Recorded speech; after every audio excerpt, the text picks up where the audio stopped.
El río Ogoni en el sur de Nigeria, fuente de vida para las personas aquí. Sin embargo, amplias áreas del río están contaminadas por el petróleo. El ecologista Celestín Akpobari denuncia desde hace años a las multinacionales petroleras. A estas no les importó la salud de la población.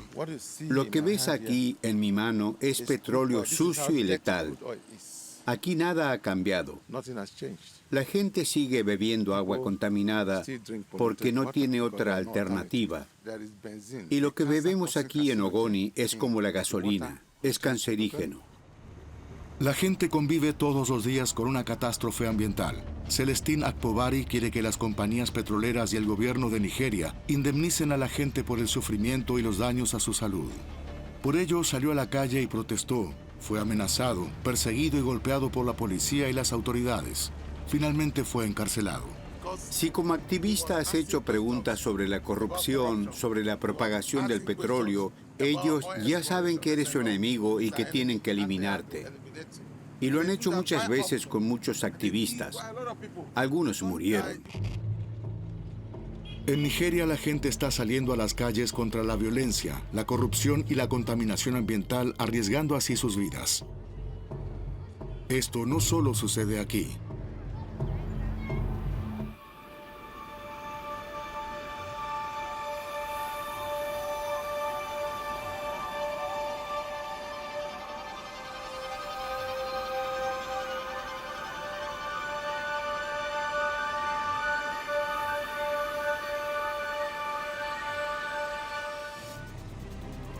Al igual que Celestín Akpobari, personas de todo el mundo luchan contra la destrucción del medio ambiente.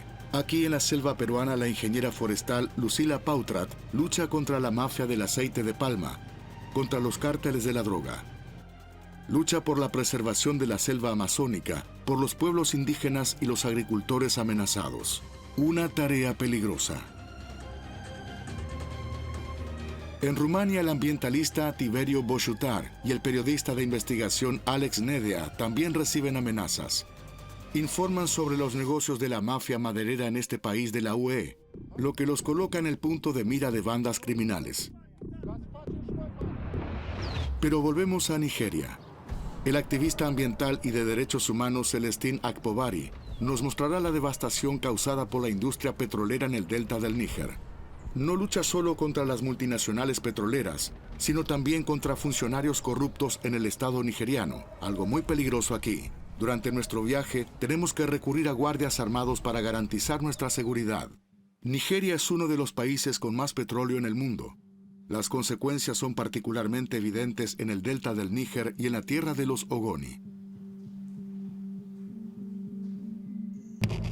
La contaminación causada por el petróleo ha destruido el medio de vida de muchas personas, algo que Celestín sabe muy bien. Nos encontramos con dos pescadores. En sus redes atraparon solo unos pocos peces. La pesca diaria debe alimentar a 2 familias. El petróleo enriquece a algunos, pero la gente aquí se vuelve cada vez más pobre. Solo vivo de la pesca. Es todo lo que tengo. El agua les provoca enfermedades. La piel se les desprende. Mira mi cuerpo. Se debe al agua contaminada con petróleo. Cuando las redes se enredan, los pescadores se sumergen en el río para desenredarlas, lo que ocurre a menudo. Una vez más, Jacob no ha pescado nada. Aquí no hay peces. En muchas partes del delta del Níger hay viejas tuberías y cabezales de perforación. Desde hace más de 25 años, Shell no extrae petróleo del delta. Ahora, estas instalaciones se están pudriendo.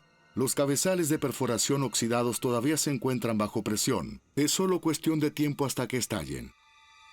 Entonces el petróleo crudo lo destruirá todo aquí. Como en 2004, una fuga en un oleoducto de la empresa Shell contaminó primero el río durante días y posteriormente el pueblo de Goi. La polución se propagó por un área del tamaño de más de 100 campos de fútbol. Casi 20 años después del desastre, el río Goi no se ha regenerado aún, pero la gente se lava y se baña en él, aunque saben qué peligros acechan. Esta es nuestra piscina. Sabemos que aquí está todo contaminado, pero seguimos viniendo aquí. Los jóvenes no tienen otra alternativa.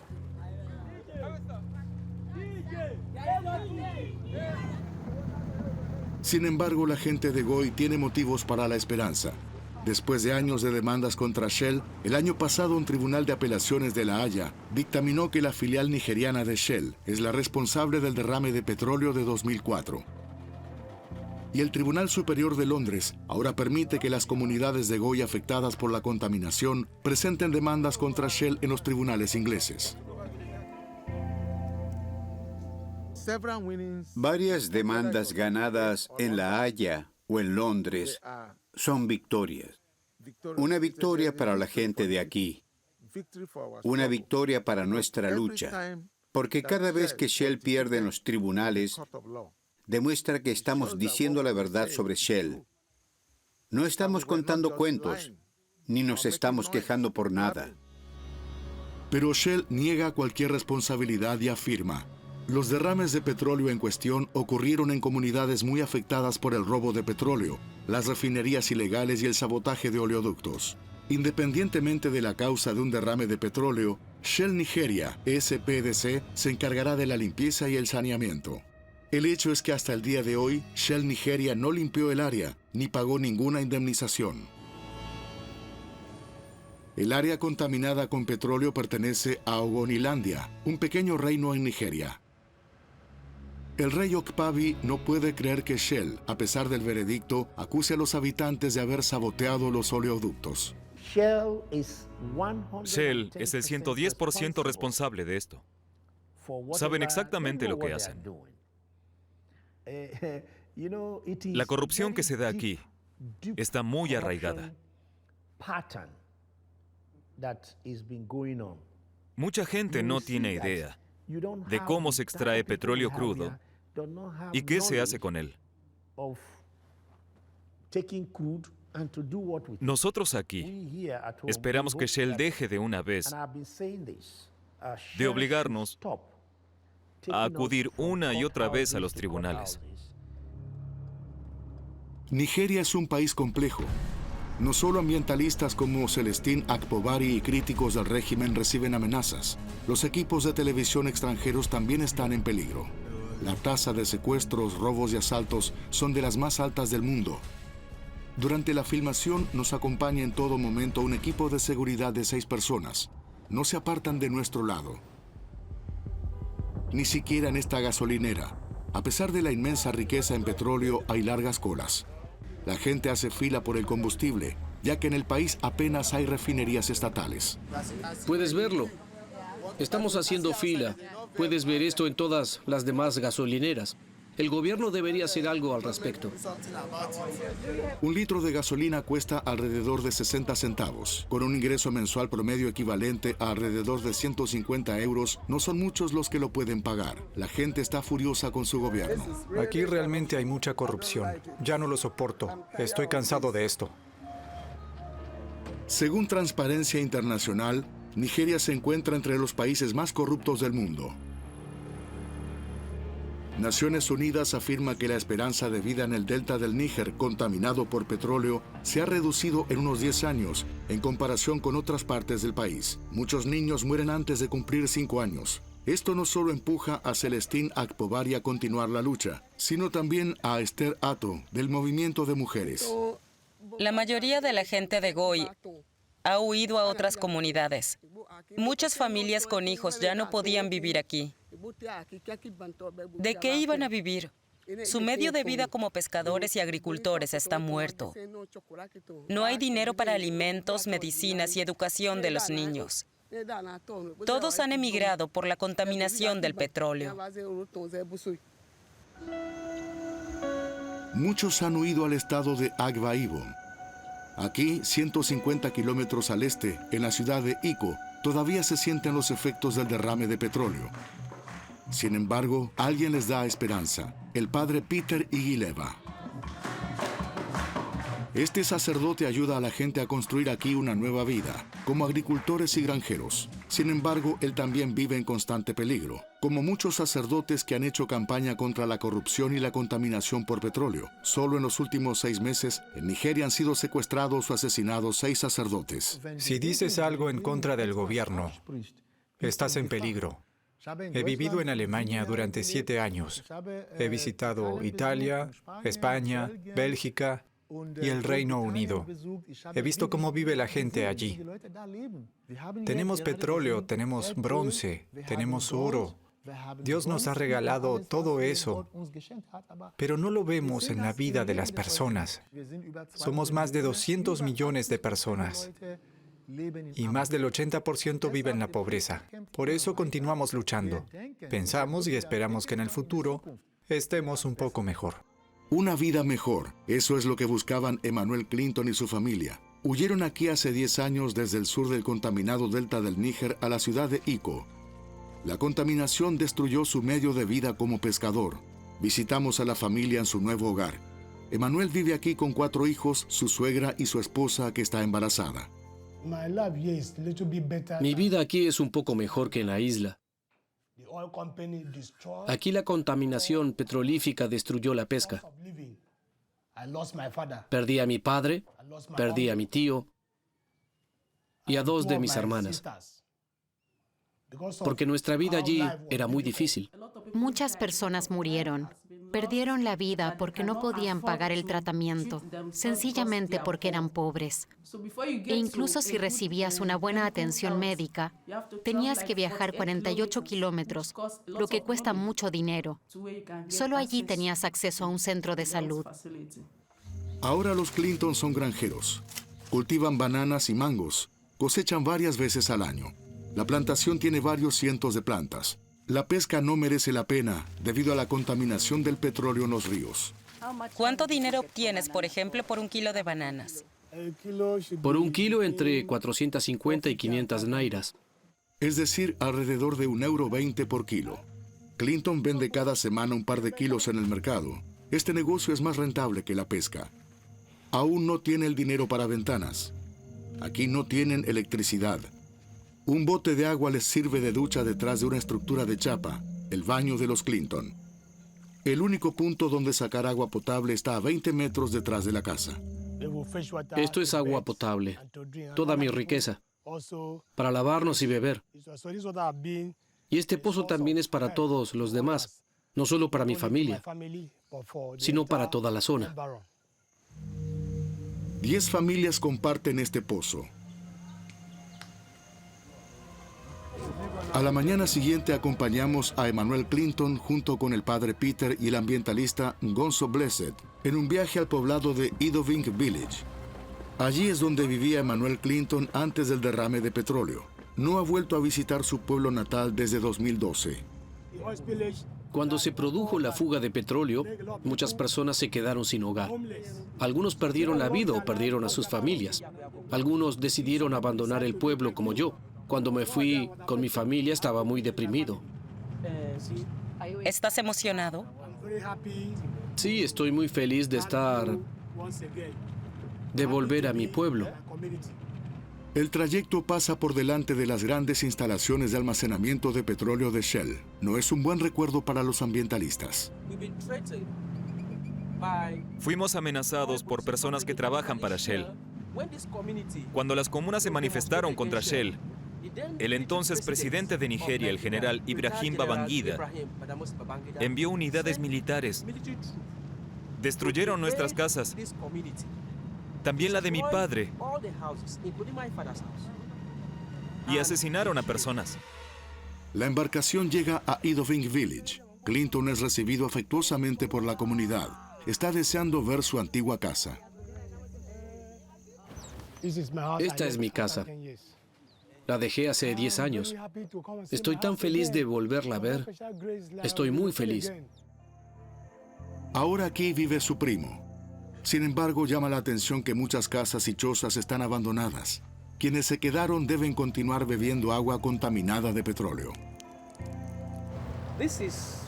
Este es el primer nivel de agua. Cuando lo sacas del grifo parece limpia, pero unos minutos después puedes ver la película de petróleo como una salsa en el agua. Esta es el agua que la gente bebe aquí. Los pocos isleños que aún viven aquí viven del pescado que pescan de las aguas contaminadas. ¿Cuánto gana con esto? 1.500 nairas.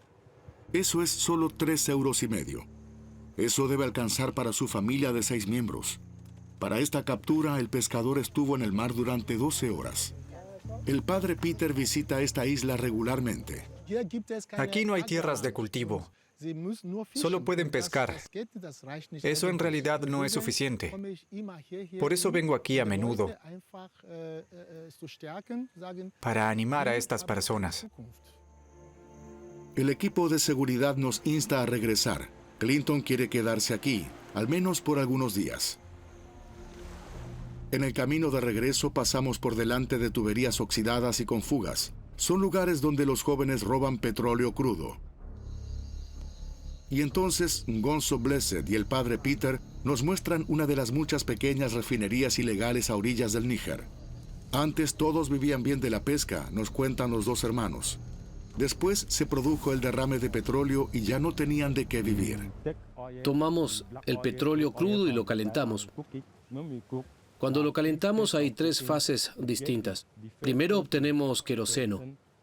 Después, en segundo lugar, obtenemos gasolina. Y por último, diésel.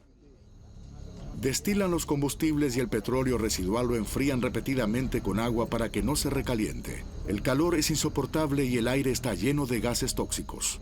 El fuego tiene mucha temperatura. Corremos un alto riesgo. Todo el mundo está arriesgando su vida aquí cuando cocinamos el petróleo crudo.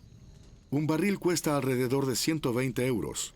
La mayor parte se destina a sobornar a la policía y al ejército. Al final solo les quedan 30 € por barril, nos cuenta Isaac. Sí, tenemos que compartir el dinero con la policía y los militares. Primero ellos reciben su parte, luego podemos hacer nuestro negocio. Solo nos quedamos un rato. La cámara podría atraer a la policía y al ejército. Los hombres trabajan durante toda la noche. Antes de regresar al sur de Ogonilandia, Gonzo Blessed nos muestra una gigantesca llama de gas de la compañía petrolera ExxonMobil. Gases que sencillamente arden día y noche durante la extracción del petróleo.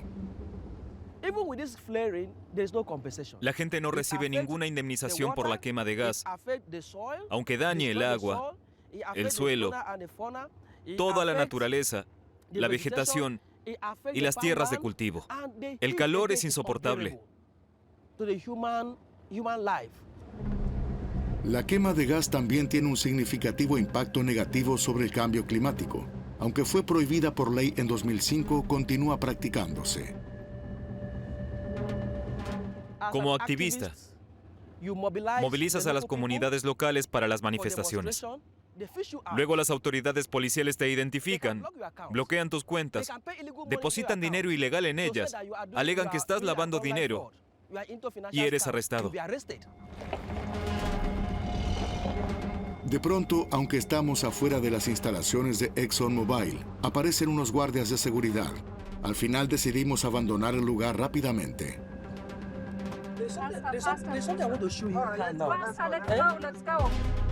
Las compañías petroleras quieren usar la quema de gas para otras fuentes de energía solo a partir de 2030. Esta llama seguirá ardiendo hasta entonces.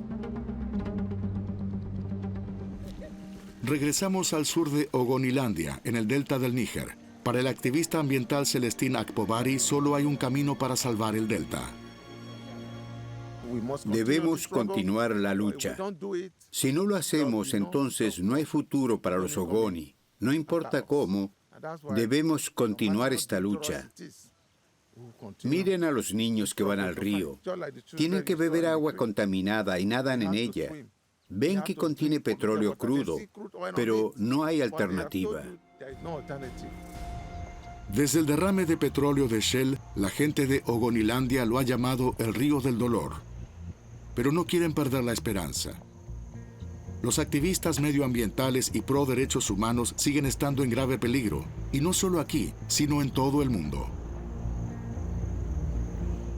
Según un informe de la organización Global Witness, en 2020 fueron asesinados 227 activistas ambientales en todo el mundo. Nunca antes fueron tantos. Especialmente en países que son ricos en recursos naturales como madera, petróleo y oro, o donde prosperan el cultivo de drogas y el negocio ilegal del aceite de palma. El número real de activistas asesinados probablemente sea mucho mayor. La Agencia de Investigación Ambiental, EIA, tiene su sede en Washington. Los empleados investigan delitos ambientales, recopilan información de forma encubierta y van a lugares que también son extremadamente peligrosos para ellos.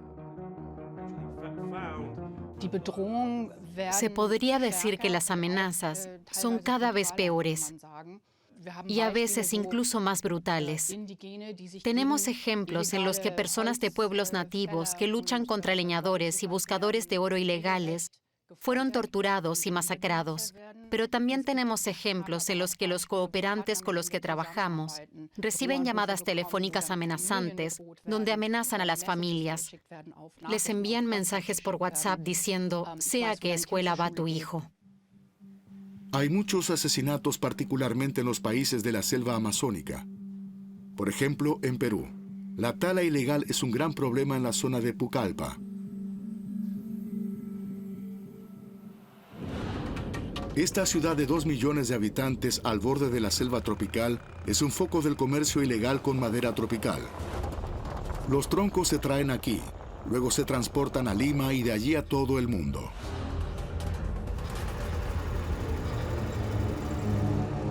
Lucila Pautrat lucha contra estos delitos ambientales.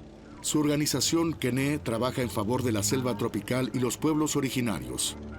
Esta ingeniera forestal da voz a las comunidades locales ante los tribunales y demanda a las grandes empresas. Por eso cuenta con muchos enemigos y tiene derecho a una protección policial constante, de la que casi nunca hace uso, ya que prefiere viajar sin llamar la atención. Para el día siguiente tiene previsto volar sobre nuevas zonas de tala ilegal. El objetivo es recoger evidencias para las demandas judiciales. Pero Lucila Pautrat espera recibir más información. Una reunión de crisis. Los pobladores originarios de la aldea Santa Clara de Uchuña temen por sus derechos. La aldea antes estaba rodeada por selva tropical, hasta que una empresa comenzó a talar los árboles y plantar palmas aceiteras. Los habitantes del lugar presentaron una demanda ante un tribunal. Desde entonces han recibido amenazas, nos cuenta Iván Flores. Gente para matarnos que vienen y decimos nosotros, tenemos que correr, ya vienen a matarnos. Nosotros tenemos que correr al bosque, tenemos que escondernos, porque son gente que vienen a matarnos, a destruirnos, no solamente a mi persona, a mi familia. Y a muchos ya han asesinado a los hermanos al costado de nuestro territorio. No solamente eso, también asesinaron a otro dirigente de un caserío. Estamos ya a pocas horas o tiempo que nos pueden asesinar. Y esto está basado bajo otras personas que son contratados de mal vivir. La preocupación en los miembros del equipo es grande. Al menos 11 personas han muerto en los últimos años. Los asesinos y los que los contrataron nunca fueron detenidos. Los vecinos de la aldea no tienen protección. Temen por su vida. Nosotros queremos nuestra vida, la vida que es de todo nuestro medio ambiente, nuestra naturaleza, nuestros ríos, nuestras quebradas dulces, nuestra flora y fauna, nuestros animales. Kene lucha ante los tribunales por los residentes de Santa Clara. Al día siguiente nos dirigimos hacia la selva tropical. Lucila Pautrat también quiere observar la aldea en peligro. Por razones de seguridad, solo se comunica la ruta a los pilotos justo antes de despegar. En cualquier lugar podría haber espías. La primera impresión es que la selva tropical está desapareciendo. Se observan superficies recién deforestadas. Deforestación masiva, los indígenas no tienen fauna para cazar. Entonces hay un problema con la seguridad alimentaria de los pueblos. Y también disminuye la pesca porque la maquinaria pesada contamina los ríos, ¿no? Santa Clara de Uchuña aparece pronto en un recodo del río. La aldea natal de Iván Flores. Aquí fueron asesinadas 7 personas. Y estamos llegando a la comunidad de Santa Clara. ¿Dónde son los asesinatos? Sí, donde están los líderes indígenas amenazados. Y como vemos, todo el territorio de la comunidad está cercado por las plantaciones de palma. Están ellos constreñidos por las plantaciones de palma, ¿no? Todo el territorio ancestral de la comunidad. Antes aquí había una densa selva tropical. Ahora solo se ven monocultivos. Plantaciones de palma aceitera. Una fábrica procesa la cosecha en la propia plantación. Las fotos servirán como evidencia en la corte. Palmas aceiteras hasta donde alcanza la vista. Y cada año hay más.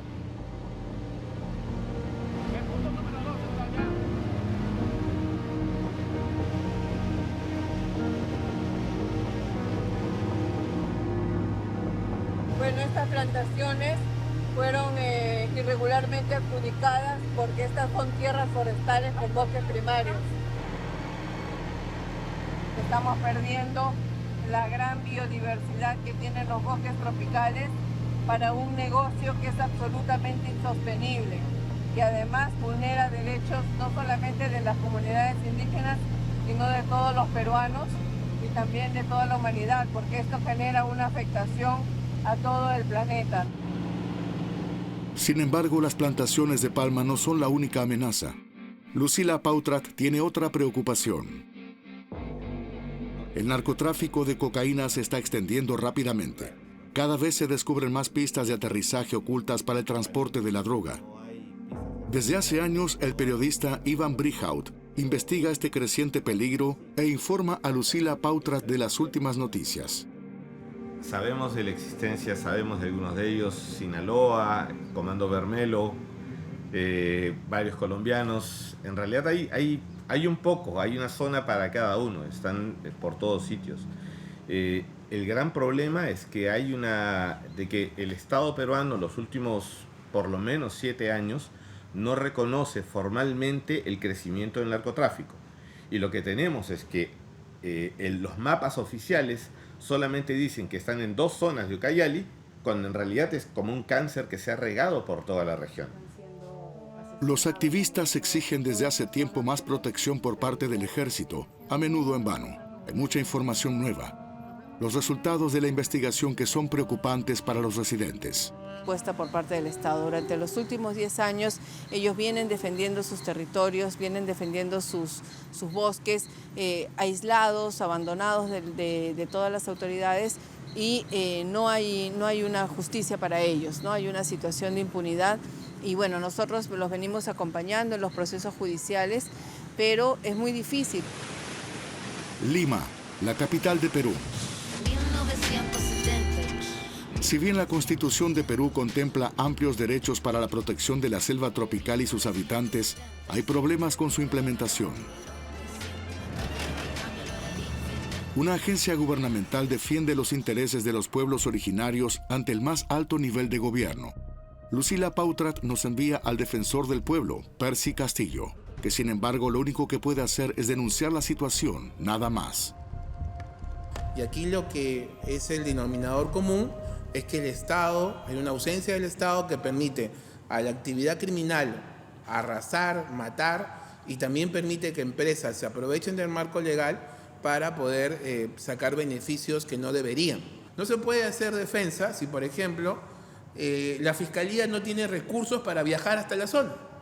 Si la policía tiene que pedirnos ayuda a nosotros para conseguir dinero para poder ir. Sin dinero, sin recursos, no hay defensa posible. En Lima, la amenaza también es constante. Lucila Pautrat y sus colegas han recibido amenazas anónimas a menudo. Cámaras de vigilancia protegen la oficina de la organización en la ciudad. El sitio web de Kené ha sido hackeado varias veces. Para proteger la organización y a los informantes, Kené trabaja con activistas. Estos investigan los delitos ambientales y las violaciones de derechos humanos. Lucila Pautrat persuade a uno de los activistas para que nos cuente sobre su trabajo. Por razones de seguridad, prefiere guardar el anonimato. Así es, lamentablemente el Perú se ha vuelto un país más inseguro que antes. Ahora, por unos cuantos dólares, pues, si tienes los contactos suficientes, puedes contratar a personas que te sigan, a personas que te amenacen, a personas que te amedrenten de manera constante e incluso a personas que te puedan matar. Ellos, no importa qué persona seas, ellos te buscan, indagan mucho en tu información, si ven que estás apoyando a los agricultores. Iquitos, a unas 2 horas de vuelo desde Lima, es una de las metrópolis en medio de la selva peruana y es un punto de partida de muchas actividades delictivas. También aquí, Lucila Pautrat trabaja para ayudar a personas en situación de riesgo. Nuevamente viaja sin protección policial. Por miedo a los espías, nos ha prohibido contar a nadie qué hacemos y a dónde vamos, así como hablar en público sobre ello.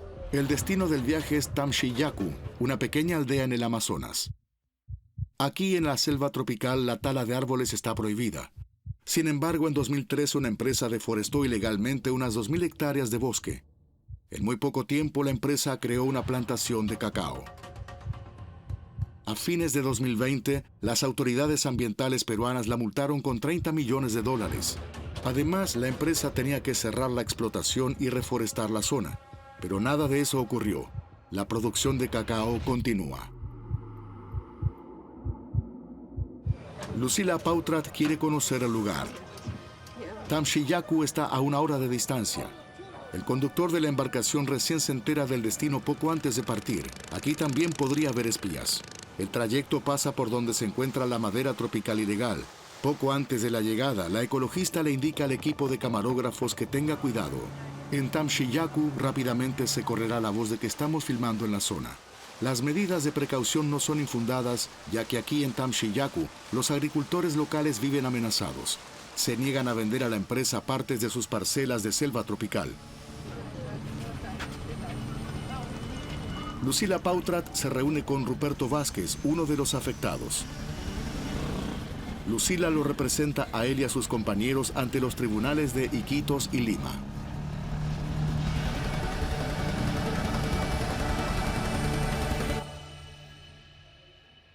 En este croquis que han hecho los compañeros, vemos la plantación de cacao de la empresa Tamchisac, que tiene una garita de control y la carretera, y los predios de los agricultores que están superpuestos con el área de la plantación. La empresa quiere comprarles a 3 agricultores las áreas sombreadas en rojo, pero estos se niegan. En mototaxi nos dirigimos a las 3 parcelas en la selva tropical. En el camino está la entrada a la plantación de cacao de Tamchi. Nos hubiera gustado haber entrevistado a los responsables, pero aunque lo solicitamos no obtuvimos respuesta. En sus videos promocionales, Tamchi muestra la plantación de cacao como una bendición, al cacao como un producto natural que genera mucho trabajo para los pobladores. No se menciona que se utilizan grandes cantidades de pesticidas y fertilizantes. En contraposición, los agricultores cultivan de manera no invasiva la selva tropical, cosechan los frutos silvestres o utilizan las plantas para la producción de medicinas. Aunque la plantación es ilegal, la empresa la mantiene y presiona a los agricultores para que le vendan sus parcelas. De los 25 agricultores que había antes, solo quedan 4 y temen por sus vidas. Y siguen hasta ahora. Cuando vemos que traemos amigos, ellos se preocupan y empiezan a hacer cualquier maniobra, ¿no? Entonces nos toman fotos, ¿no? Grabaciones, algo nos miran, ¿no? Pero eso nos da un poco de temor, no podemos trabajar libremente, ¿no? Porque tenemos recomendación también de la policía frente a las denuncias, de las amenazas, nos dicen que no debemos andar solos, no debemos estar viniendo y a dormir acá. Ahí donde está ese cajón negrito, ahí un 8 de septiembre, vengo yo una mañana, 8 de septiembre, ¿ya? Vengo a leer ahí. El 16 de septiembre se desaparecerán los opositores. Entonces, por estos letreros que hemos visto acá, mi señora se ha ido a Lima. Entonces, ese ingeniero de cacao le dice a Cuco, a Mascuen Vela, que busca un brujo para que le mate a mi mujer, que tal vez cuando muere mi mujer, quiero vender mi terreno. Los agricultores como los de Tamchiyacu suelen tener pocas posibilidades frente a empresas poderosas en un país como Perú, donde la corrupción de las autoridades está muy extendida. Lucila Pautrat lleva estos casos ante los tribunales y los denuncia ante la opinión pública. Para los agricultores es su última esperanza. Ahora Tamchi está tratando de legalizar las deforestaciones. Pese a que existen diversos procesos de investigación fiscal y procesos administrativos también, la empresa continúa tratando de obtener algún tipo de certificación y tratando de legalizar sus operaciones, sin embargo, hasta la fecha no lo han logrado. Hay muchos casos, este es un caso emblemático sin duda, pero en el Perú tenemos más de 100.000 hectáreas deforestadas para palma aceitera que no han cumplido con ningún tipo de regulación forestal ni ambiental. El tiempo apremia. Debido a que cada día va desapareciendo la valiosa selva tropical, sus habitantes se ven amenazados. Según Percy Castillo de la Defensoría del Pueblo de Perú, el Estado tiene parte de la culpa. Pero se han conjugado varias cosas. Está la actividad ilegal y está aquella otra actividad que ha sido permitida, pero sin el suficiente estudio, o ha sido permitida por corrupción, y han ocupado espacios que no deberían, o no hay el control suficiente para no poder establecer y delimitar las zonas donde están trabajando. Entonces, esta combinación de actividad criminal absolutamente descontrolada y de empresas que sacan provecho y del Estado que no fiscaliza, que contribuye a la deforestación. Árboles hasta donde alcanza la vista. La selva tropical peruana tiene más del doble del tamaño de Alemania. ¿Cómo descubrir áreas deforestadas de manera ilegal? Muy fácilmente. Hay imágenes de satélite a las que cualquiera puede acceder. Allí se pueden ver carreteras y áreas despejadas, pero alguien tiene que tomar medidas para impedirlo. Perú cuenta con su propia policía ambiental para este tipo de delitos. Lucila Pautrat trabaja en estrecha colaboración con las autoridades, pero no hay suficientes policías en la enorme selva tropical. Efectivamente, como le repito, en total somos un promedio de 700 efectivos policías, independientemente que la Policía de Medio Ambiente trabaja en forma articulada con una dirección que se llama Operaciones Especiales, donde intervienen ya para salvaguardar el radio o los radios que son recuperados. Estamos realizando operativos importantes. Por ejemplo, en estos 2 últimos meses se ha logrado incautar un promedio de aproximado de 33 millones en lo que es delitos que se reprimen de tala, fauna silvestre. Pequeños éxitos, pero que resultan insuficientes. Lima está lejos de la selva tropical. Lucila Pautrat ve su trabajo como un modo de denunciar lo que ocurre en las zonas rurales. En Iquitos, La Voz de la Selva, una estación de radio privada, también informa desde hace tiempo sobre la mafia de la selva. Hoy el presentador Rubén Mensa invitó a Lucila Pautrat para entrevistarla. Para Lucila, esta es una buena oportunidad para informar sobre los últimos incidentes de tala ilegal y asesinatos. Por lo general no son buenas noticias. Rubén Mensa sigue la situación desde hace muchos años en calidad de periodista. Yo siento una frustración, una impotencia de ver cómo las cosas no se pueden cambiar desde nuestra responsabilidad como periodistas que permanentemente evidenciamos, denunciamos, ponemos el micrófono a la gente que siente directamente, que es la gente del campo, de zona rural, pero que encuentra oídos sordos en las instancias que deberían corregir o tomar acciones para terminar con esto que tiene que ver con la corrupción también.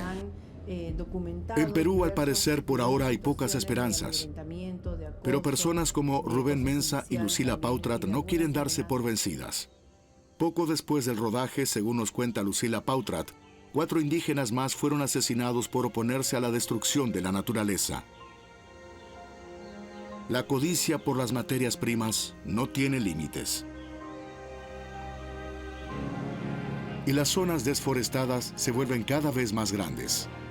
Para que haya esperanza, se necesitan personas como Lucila Pautrat.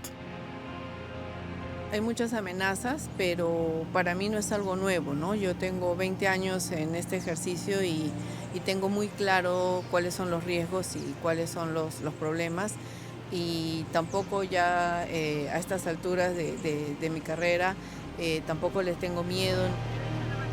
Lucila Pautrat necesitaría más apoyo, especialmente de los ricos países industrializados, porque allí es donde termina la mayoría de las materias primas que se extraen ilegalmente. La EIA en Washington investiga estas rutas. Una vez que productos como la madera el aceite de palma o el cacao llegan a nuestro supermercado, ya no hay señales de la destrucción. El comercio internacional y el mercado blanquean el origen ilegal. Se puede comenzar allí. Las cadenas de suministro tienen que hacerse transparentes para que se pueda rastrear de dónde provienen realmente esos productos. Aquí también, en la UE, en Rumania, se talan bosques ilegalmente a gran escala. Los montes Apuseni en los Cárpatos occidentales. Los últimos bosques primigenios de Europa. Aquí recaba información el periodista de investigación Alex Nedea. Según las autoridades forestales rumanas, 40.000 metros cúbicos de madera sencillamente han desaparecido de esta zona en los últimos 10 años. Este desastre no puede ocurrir sin que las autoridades rumanas se den cuenta. Estamos hablando de muchos miles de camiones cargados de madera ilegal que se sacaron del bosque y nadie lo ha notado. Eso es imposible. Desde hace más de 10 años, el periodista informa sobre los métodos utilizados por la mafia maderera. Es un trabajo peligroso. Me han amenazado, me han golpeado, me han retenido violentamente porque estamos intentando mostrar el verdadero rostro de la mafia maderera. Un video documenta lo peligroso que puede ser investigar a la mafia maderera. Un empresario le cierra el paso con su auto a Alex Nedea. ¿Por qué te colocas delante de mi auto? Esta es una calle pública. Sí, pero ¿por qué estás filmando mi madera? Estamos en una calle pública. Soy periodista y tengo permitido filmar aquí. Alex Nedea y el ecologista Tiberio Boshutar a menudo han vivido este tipo de situaciones durante sus investigaciones. El ambientalista recopila pruebas con la ayuda de cámaras de videovigilancia en la pared de su casa que funcionan las 24 horas del día. Puede comprobar en un sitio web especial si los camiones tienen permiso para transportar la carga de madera. De esta manera, en 6 años pudo documentar miles de transportes ilegales. La reacción de la policía fue muy drástica. Nunca me habían tratado tan mal. Por eso también me golpearon guardias forestales. Los problemas vienen de las autoridades. Incluso me denunciaron a la policía por acoso y tuve que pagar una multa. A la mafia maderera no le gustan los fisgones. A veces atacan de manera brutal a Tiberio Boshutar, como se puede ver en este video. Las grabaciones se filtraron y llegaron a Alex Nedea. Vamos, desvístete. Desvístete. ¿Qué estás buscando aquí? Vete al infierno. Lo que me están haciendo no está bien. Aparte del miedo y la humillación, Tiberio Boshutar salió casi ileso. Las grandes corporaciones madereras extranjeras están involucradas en el negocio desde hace tiempo. Una es Timber Group, antes Schweighofer, en Viena. En 2015 la empresa fue investigada por crimen organizado, blanqueo de dinero y evasión fiscal. La dirección afirma querer ser más transparentes. No somos los que talamos. No cortamos la madera nosotros mismos. Trabajamos exclusivamente con proveedores controlados. Y no solo controlamos a estos proveedores en el papel, sino también en el lugar. Mi equipo está compuesto por 10 personas en total, solo en Rumania. Son científicos forestales capacitados que también han recibido capacitación intensiva en los últimos años. Van al bosque, visitan a los proveedores y verifican las entregas directamente en el sitio. Solo 10 inspectores estarían vigilando a las empresas que cortan la madera en varios miles de kilómetros cuadrados de bosque. ¿Es suficiente este tipo de control para eliminar a las ovejas negras? No es perfecto, pero lo que nos proponemos es que algún día exista la posibilidad de rastrear la madera desde la tala hasta que se convierte en una tabla. Hasta entonces, la mafia de la madera seguirá teniéndolo fácil. La tala está bajo el control de las autoridades rumanas, nos cuenta Tiberio Boshutar. Pero en Rumania, los problemas empiezan en el departamento forestal, porque las personas en este sector están implicadas en la corrupción que se da en la administración. Esa misma noche, Tiberio viaja hasta un gran depósito de madera de la mafia que está escondido en los Cárpatos. Aquí se almacenan cientos de metros cúbicos de madera. El ambientalista sabe que entre ellos hay madera de áreas protegidas. Incluso si tienes información fiable sobre la madera, la policía puede estar colaborando con la mafia maderera. Así es la corrupción. A la mañana siguiente nos encontramos cerca de la ciudad moldava de Kampalung, en el norte de Rumania. El periodista de investigación Alex Nedia y el trabajador forestal Gheorghe se dirigen junto con Tiberio a un bosque en las tierras altas. Grandes surcos en el camino y árboles dañados indican que aquí se utilizó equipo pesado. Una vez arriba, Tiberio y el trabajador forestal encuentran por todas partes árboles talados ilegalmente. A todos los árboles que han sido talados se les asigna un número a 1,30 m de altura. Si no hay un número, el árbol fue talado ilegalmente. Aquí no hay número de inventario. Nada. No se ve nada en la parte superior o inferior del resto del tronco. Así que lo talaron ilegalmente. Tiberio Boshutar llama a la policía. 112, ¿cómo podemos ayudarle? Buenos días, soy el señor Boshutar y quiero denunciar la tala ilegal de árboles. ¿Dónde? Al norte de la ciudad de Kampalung. Unas semanas antes, el ambientalista ya había observado cómo se extraían grandes cantidades de madera de esta sección del bosque. Según la autoridad forestal, solo estaban permitidas pequeñas cantidades. El ex trabajador forestal Gheorghe conoce muy bien los métodos de la mafia maderera. Querían que trabajara para ellos. Dejé ese empleo porque no quería estar relacionado con actividades criminales ilegales. Tenía miedo de ser acusado también, porque a muchos los condenaron por implicación en esos negocios ilegales. Por eso me fui a Alemania, a trabajar legalmente como cosechador en los campos. Finalmente llega la policía. Documenta cuidadosamente las pruebas reunidas por el ambientalista. Todo ello será remitido a la autoridad judicial responsable. La tala ilegal es un delito penal en Rumania. La mafia maderera en Rumania es muy grande. Yo salí del círculo de la mafia y me intimidaron, me acosaron e incluso quemaron mi casa. Un video documenta el incendio. Gheorghe está convencido de que la mafia maderera fue quien lo hizo. Finalmente aparece el guarda forestal. Él es el responsable de esta parte de bosque. Tiberio lo llamó y lleva al guardabosques al lugar. Mire aquí, no hay ninguna marca, ningún número de inventario en el tronco del árbol. El hecho de que no haya una marca significa que el árbol fue talado ilegalmente. ¿No debería haberlo notado el guarda forestal? Los guardas forestales no son responsables de la tala ilegal de árboles aquí. Las empresas que lo hacen son las responsables. No sé nada sobre deforestaciones ilegales en la zona. No tengo noticia alguna.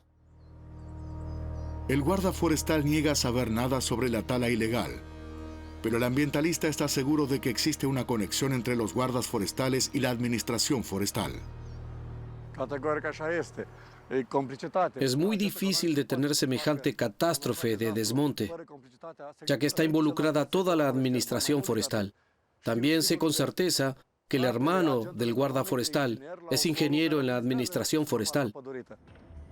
Junto al periodista de investigación Alex Nedia continuamos hacia el norte. Aquí se reúne con los hermanos Buksha.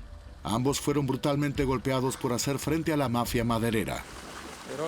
Nos atacaron de 12 a 15 personas. Nos tuvieron que ingresar en el hospital a Ili y a mí. Teníamos muchos dolores. En las fotos se pueden ver nuestras numerosas heridas, en la cabeza y en los brazos. Nos hicieron cortes y moretones. Dumitru e Ili poseen varios estanques de peces. Cuando el suministro de agua para sus estanques se llenó de sedimento debido a la tala ilegal, amenazaron con presentar cargos contra la mafia maderera. Esta reaccionó no solo dándoles una golpiza. Un día vinimos a los estanques y encontramos un recipiente de anticongelante de 5 litros tirado al lado, vacío. Fue así que envenenaron a muchos de los peces de los estanques. En un video documentaron el acto vandálico. Solo sobrevivió una pequeña cantidad de sus peces. Hasta la fecha, la Fiscalía no ha respondido a la denuncia de los hermanos contra los perpetradores. Según el Instituto Forestal rumano, cada año se talan ilegalmente alrededor de 20 millones de metros cúbicos de madera, una infracción de las normativas para la conservación de la naturaleza de la UE. Por eso se inició un procedimiento contra Rumania. Viola von Kramon, del Partido de los Verdes, sigue con interés el fenómeno de la deforestación en Rumania. Lo que ha estado sucediendo aquí desde hace décadas es una catástrofe ecológica. En mi opinión, la Unión Europea debería haber amenazado con sanciones financieras al gobierno rumano mucho antes, de manera mucho más decisiva y clara. Debería haber quedado claro que si no se cumple la obligación de proteger los territorios de la Red Natura 2000, también se retendrán los fondos europeos. Las investigaciones de Alex Nedia indican que en los últimos 15 años, otros 250.000 metros cúbicos de madera sencillamente desaparecieron aquí en los montes Apuseni. Espero que en un futuro cercano, mi generación y los más jóvenes ayuden a detener este desastre en las montañas rumanas. Personas como Alex Nedia y Tiberiu Boshutar en Rumania, Lucila Pautrat en Perú y Celestín Akpobari en Nigeria se niegan a quedarse de brazos cruzados. Representan a muchos otros activistas que están luchando por preservar nuestro planeta.